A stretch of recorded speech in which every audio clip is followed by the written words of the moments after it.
মেহেদী মিরাজ নেটি যেন একেবারে শিশু, ব্যাটারকে বিপদে ফেলে এমন উদযাপনে দেখুন না। তবে সময়মতো ঠিকই বড় ভাই ক্যাপ্টেন হয়ে উঠতে তুলনা নেই মেহেদী মিরাজের।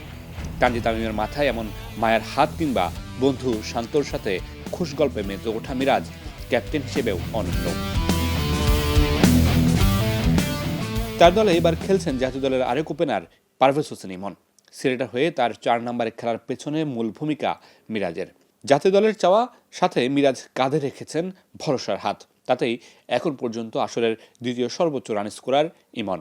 সামনে যেহেতু টি-20 বিশ্বকাপ আছে, বিপিএলটা কি একটা ভালো আদর্শ প্রস্তুতি হচ্ছে কিনা বিশ্বকাপের জন্য? আমাদের টিমেই বেশ কিছু যারা রিসেন্টলি টি-20 স্কোয়াডে আছে তারা আছে, বিশেষ করে ইমন খেলছে, খুবই ভালো খেলেছে এবং আমি দেখেছি যে ইমন বাংলাদেশ টিমে কোথায় খেললে ওর জন্য সুইটেবল হবে। সো আমি ওইভাবে ওকে পুশ করেছি অ্যাজ এ ক্যাপ্টেন হিসাবে। আমি চিন্তা করেছি ইমনকে, যদি আমি লাস্ট সিরিজে দেখেছি বাংলাদেশ টিম ওকে 4 নম্বরে খেলার প্রস্তুতি নিচ্ছে, যে ওয়ার্ল্ড কাপে হয়তো ওকে ওইখানে দেখা যেতে পারে। সো আমি ওকে ওইভাবেই মেসেজটা দিয়েছি যে ইমন, আমি মনে করি যে ফ্র্যাঞ্চাইজিটা এখানে তুমি নিজেকে প্রিপারেশন নিয়ে খেলবা এবং ওয়ার্ল্ড কাপ আছে, যেহেতু ওয়ার্ল্ড কাপে যদি তুমি ভালো করো এই পজিশন থেকে, তাহলে আমার কাছে খুব ভালো লাগবে। কারণ আমি ওকে অনেক ধরনের পুশ করে 4 নম্বরে অনেকটা খেলানোর জন্য অনেক রাজি করিয়েছি, বুঝিয়েছি যে না, তুমি ওয়ার্ল্ড কাপে যেহেতু খেলবা, তোমার এখানে কিছু ম্যাচ খেললে তোমার জন্য অনেক বেটার হবে। এবং দুটি ম্যাচে দেখলাম যে ইমন ওই জায়গাতে ভালো করেছে। আসলে কি বুঝিয়েছেন ইমনকে বা কিভাবে রাজি করিয়েছেন ইমনকে? একজন ওপেনার যখন 4 নম্বরে চলে যায়, এটা একটু কষ্টসাধ্যই মনে হয় না। আপনি, হ্যাঁ, ও তো সবসময় ওপেন করতে পছন্দ করে এবং আপনি যদি ওর বায়োডাটা দেখেন, প্রত্যেকটা সিরিজ এবং ন্যাশনাল টিমে সবসময় ওপেন করেছে। এবং আমি যখন দেখেছি লাস্ট টি-20 সিরিজটা ওকে 4 নম্বর খেলানো হচ্ছে টিমের প্রয়োজনে, হয়তো টিম থেকে ওর একটা মেসেজ ছিল, বাট আমি ওর সাথে ওপেনলি ডিসকাস করেছি যে আমি ওকে একটা মেসেজই দিয়েছি, বিপিএলটা তুমি যেভাবেই খেলো না কারণ আই ডোন্ট মাইন্ড, কারণ তুমি এখানে প্রিপারেশন নাও এবং তুমি যদি খারাপও খেলো আমি তোমাকে ব্যাক করব। আমি ওকে এই মেসেজটা দিয়েছি, কারণ আমি বাংলাদেশের, যেহেতু সামনে ওয়ার্ল্ড কাপ আছে, ও আমাদের বাংলাদেশের জন্য অনেক একটা ভাইটাল প্লেয়ার।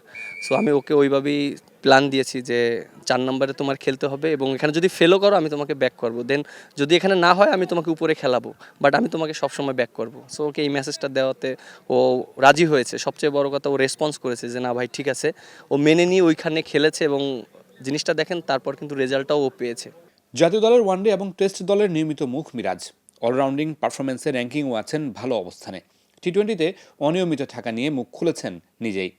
টি-20 নিয়ে যে ওইরকম প্ল্যানিং করছে ওইরকম না, আমার বেশি ফোকাস থাকছে, যেহেতু আমি ওয়ানডে টিমের দায়িত্বে আছি এবং টিমটাকে একটা জায়গায় নিয়ে যেতে হবে, টেস্ট খেলছি। সো 3টা ফরম্যাট খেলাটা একটু ডিফিকাল্ট, বাট আমি অবশ্যই ওয়ানডে এবং টেস্ট দুইটাই ফোকাস করতে চাই। অ্যাট দ্য সেম টাইম যদি কখনো প্রয়োজন হয় টি-20তে, যদি টিম ম্যানেজমেন্ট সবাই মনে করে যে না আমাকে দরকার টিমের জন্য, তাহলে হয়তো আমি সবসময় অ্যাভেলেবল থাকবো তাদের চিন্তায়। 2027 ওয়ানডে বিশ্বকাপ নিয়ে এখনই ভাবছেন না, আগে 2026 টি-20 বিশ্বকাপে দল ভালো করে ফিরুক, এমনটাই প্রত্যাশা মিরাজের। দেখেন, এখন যেহেতু টি-20 সামনে একটা ওয়ার্ল্ড কাপ আছে, প্রত্যেকটা প্লেয়ার ওডিআই যারা খেলছে তারা টি-20 খেলবে এবং ওয়ার্ল্ড কাপ খেলবে। সো আমার কাছে মনে হয় এখন যদি আমি চিন্তা করি একটু হয়ে যাবে, ডিফিকাল্ট হয়ে যাবে সামনে যেহেতু টি-20 ওয়ার্ল্ড কাপ।